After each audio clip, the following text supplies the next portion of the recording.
Lavanya madam అందరూ కలిసి చేసుకోవాలని ఆ రోజు వేరే వేరే ప్రోగ్రామ్స్ ఉండినాయి కదా, సీఎం గారి ప్రోగ్రామ్ ఉండేది కాబట్టి ఆ రోజు చేయలేదు. అసలు నేను కూడా మర్చిపోయాను. తను ఈరోజు మళ్ళీ పిలవడం అనేది చాలా హ్యాపీ.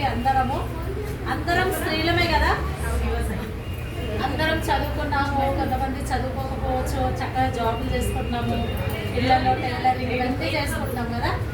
ఎంతమందికి ఓటు హక్కు ఉంది ఇక్కడ? ఓటు వేసారా ఎంతవరకు? ఓకే, మనం ఓటు వేసామంటే దానికి కారణం ఎవరో తెలుసా? క్లారా జెట్కిన్ అనేటటువంటి జర్మనీ స్త్రీ. ఆమె 1910-11 ఆ ప్రాంతంలో మరి స్త్రీలకు ఓటు హక్కు ఉండేది కాదు.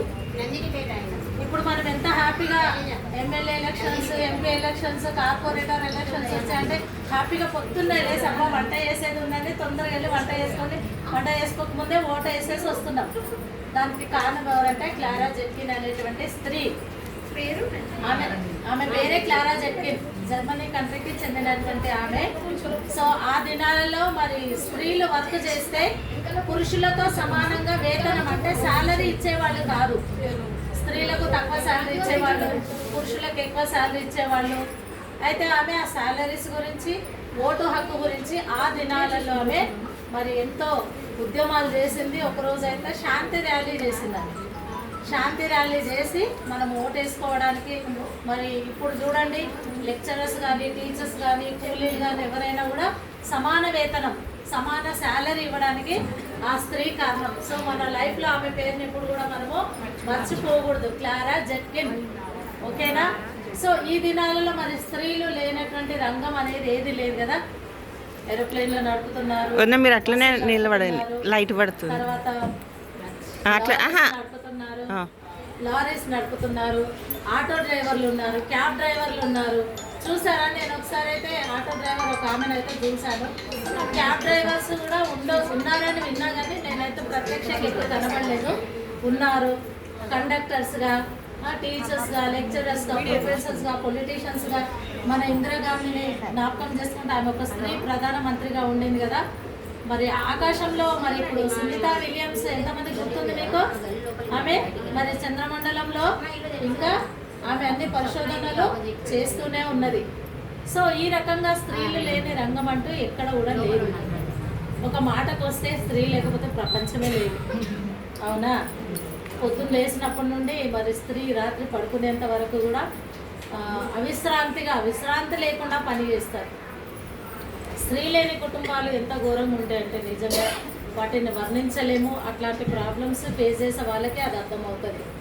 ఎందుకంటే స్త్రీ పొద్దున్న లేచినప్పటి నుండి భర్తకు, పిల్లలకు సమస్త సేవలు చేస్తూ, వంటలు చేస్తూ, బట్టలు, బాసన్లు ఐరన్ చేయడము, ఇల్లు శుభ్రం చేసుకోవడము, ఆ పండగలప్పుడైతే ఇంకా భయంకరమైనటువంటి వర్క్.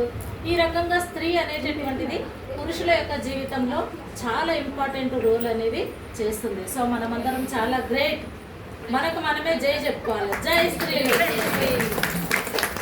ఎందుకంటే మనం లేకపోతే ప్రపంచం లేదు, ముఖ్యంగా జనరేషన్ లేదు కదా. సో దేవుడు మనకు అది దేవుడు ఇచ్చినటువంటి అది ఒక గొప్ప వరం కదా. మరి పిల్లలు లేనటువంటి స్త్రీలను మనం చిన్న చూపు చూస్తాం కానీ అట్లాంటి వాళ్ళని మనం ఎప్పుడు కూడా చూడకూడదు. వాళ్ళకి ఏ ప్రాబ్లమ్స్ ఉన్నాయో, ఎన్నో సమస్యలు ఉండొచ్చు. కాబట్టి స్త్రీ మరి ప్రపంచం హ్యాపీగా ఉన్నదంటే స్త్రీలే ముఖ్య కారణం. కాబట్టి మనం ఎప్పుడు కూడా మనల్ని మనం ఎప్పుడు తక్కువ అంచనా వేసుకోకూడదు.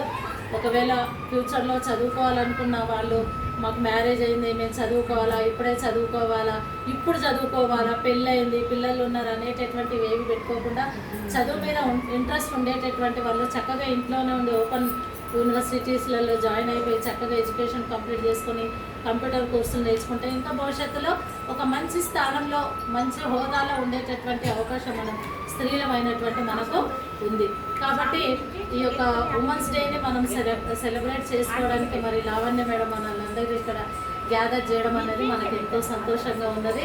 సో నేను చెప్పినటువంటి మాటలు మీ మనసులో పెట్టుకొని మనమేమి దేనిలో కూడా తక్కువ కాదు, మనం కూడా అన్నిట్లో ఈక్వల్ అనేటటువంటిది మన మనసులో పెట్టుకోవాలి. ముఖ్యంగా కొన్ని సందర్భాలలో మరి ఇది ఆపేసేయండి.